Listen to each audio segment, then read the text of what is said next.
Yes, sir, we're officially back at it. This is Boog Nice coming at you with the Marvel Legends SDCC 2017, the Mighty Thor box set Ulik figure review. Let's do it. This ain't for no scalper. You a scalper? Then fuck out shit.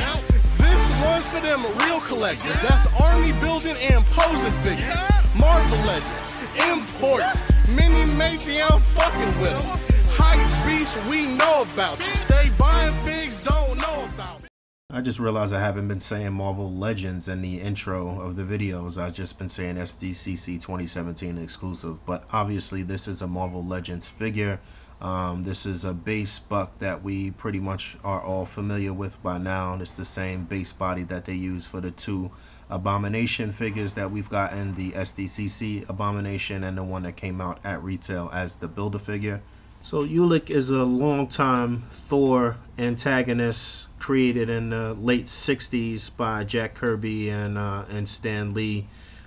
Pretty much how he looks is what his strengths are. He looks like he's a big brute, and that's pretty much what he is. He has superhuman strength and stamina and durability, and he also has the ability to see in the dark, and he has these little uru, sort of like brass knuckles here, that he uses as a weapon as well. Taking a look at his deco, which I think looks great. I think they did a really good job here of giving us a classic look for him. I don't think he's really changed his look too much in the comics. Maybe sometimes he won't have on this upper garment and he'll be shirtless or something like that, but for the most part he looks like this from the beginning to more recently when he appeared in the comics and fought the Odin's son Thor at some point. So I think they did a really good job on everything here. All of the details, the skin tone, down to the hair on his feet and the hair on his arms and on the shoulders.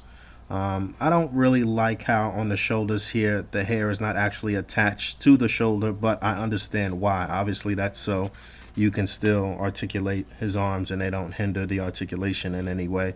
And I kind of wish the hair on the head was maybe just a little longer, but then again I do understand why they did that as well, and that's so you can articulate the head. But all of the details here are very nice. These are all sculpted parts. These little rivets on the shoulder, this sort of like chainmail or whatever this is supposed to be, looks really good. Looks like that could be used for an Aquaman or something like that. I know we in Marvel, but it is what it is. I do like the texture here. It's all textured. This is all sculpted.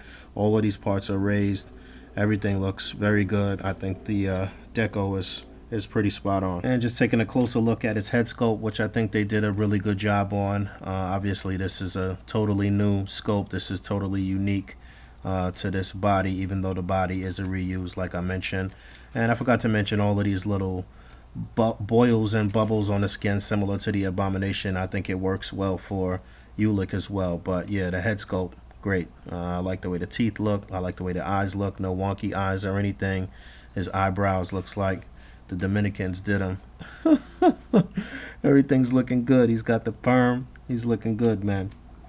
So same articulation from the Abomination Builder figure. This head is on a ball joint. You can see that it will move forward and back, and it will turn left and right and pivot on this joint, but you're not going to get the greatest range of motion on the head, you know, because of where it sits on the upper torso. So it's still decent. You know, you can still turn it all the way left and right and do a full 360 and get it to pivot a little bit. No big deal here. Shoulders on the ball joint, they're only going to go up about that far. I feel like the arms went up farther on the Abomination figure, but they can kind of do a full 360.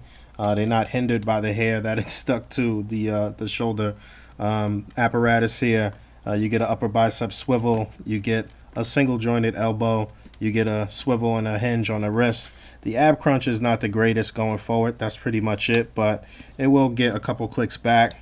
You do get waist articulation. You get his legs to go up just about that far.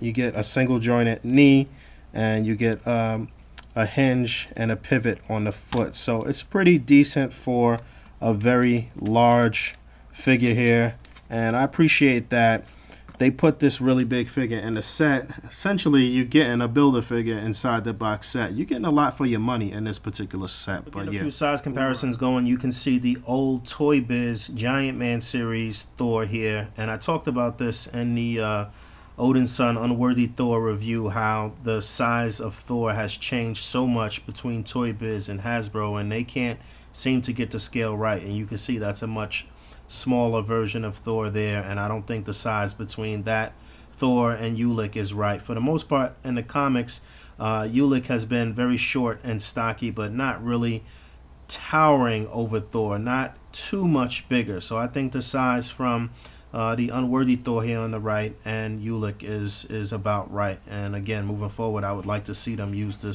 this buck more for Thor. And there he is with the Terax Build-A-Figure Thor, which I mentioned previously that I thought this buck was a little too big, even though the size between the two of them still kind of works, I guess.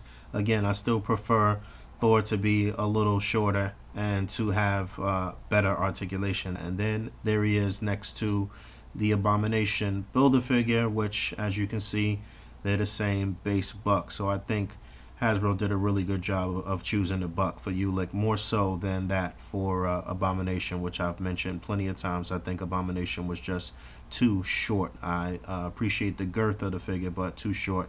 Perfect for Ulik, perfect. And there he is next to Jane Foster Thor and Wolverine. And I was still messing around a bit, but you do get a decent split on the legs. I forgot to show that. And I did test out the arms on Abomination. His arms do go up just a little bit more. So it seems that Ulik's articulation is hindered just a little bit as far as the shoulders going up and out to the side. Another solid offering from this set. Like I've been saying, I think this set is pretty damn nice through and through. Again, I think they picked a great buck for this guy. I'm looking at his skin tone, and I'm thinking they may actually use this buck again for a Thing figure. At SDCC this year, they announced that they're going to continue dropping the Fantastic Four figures as Walgreens exclusives. So I'm thinking at some point they'll pack a Thing in one of those single carded boxes and give us the Thing on this buck. I'm glad they decided to give us another Thor villain. I think they need to continue to explore the Thor universe and give us more characters from that universe. Obviously, we still need at least one of the Warriors 3, and for them to finish that, and hopefully at some point they will do that and continue with some classic Thor characters. But yeah, this is definitely one I would highly recommend. You know, you're not going to get the most dynamic poses out of him, but for a big figure, it does have some pretty decent articulation. So not sure if this is going to show up at retail or if this will be a true exclusive and will only show up in this set. Only time will tell. I mean, it'd be cool if they did release it at retail and just gave us a different head, maybe a screaming face variant or something like that. You know, oftentimes when it comes out at retail, when the figure comes out at retail, they will change something up.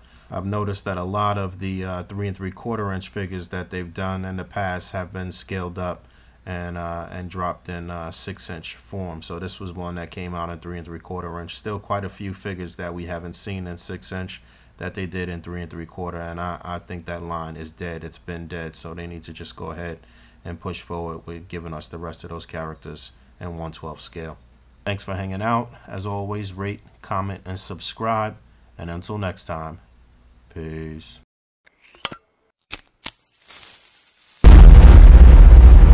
That's crispy.